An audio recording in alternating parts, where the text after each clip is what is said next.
ayoko naman din mag-goodbye sa kanya. Diba? It's not, for me, I don't want to say goodbye to my dad. He will be forever with me. Why would I say bye, diba? So, sabi ko, Dad, so lumapit ako sa nalikan ko.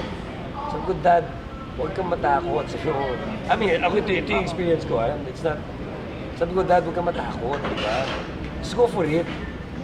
Just go for it, Dad. Baka makita mo pa dyan si Mamang at si Papang, si Tito Ading, si Tito Panch, si Tito Babs. Yun nga, nagsunudan na yung family ko. Oh, si Kuya Freddy. So, sunog baga boys, yung mga ganyan, yung mga mahal niya sa buhay na pati yung mga naging mga akala mong bodyguard niya, pero mga kaibigan niya talaga yun. Halika, sweldo ko kayo, bodyguard kita. Pero tingnan yung bodyguard, sila Presley, yung papayat. Di ba kumbaga, ito yung mga taong minahal niya sa buhay, he wanted them around him. And most of them are there. Sabi mo, Dad, pagbukas ng puting ilaw na yan, sisilip sa iyo.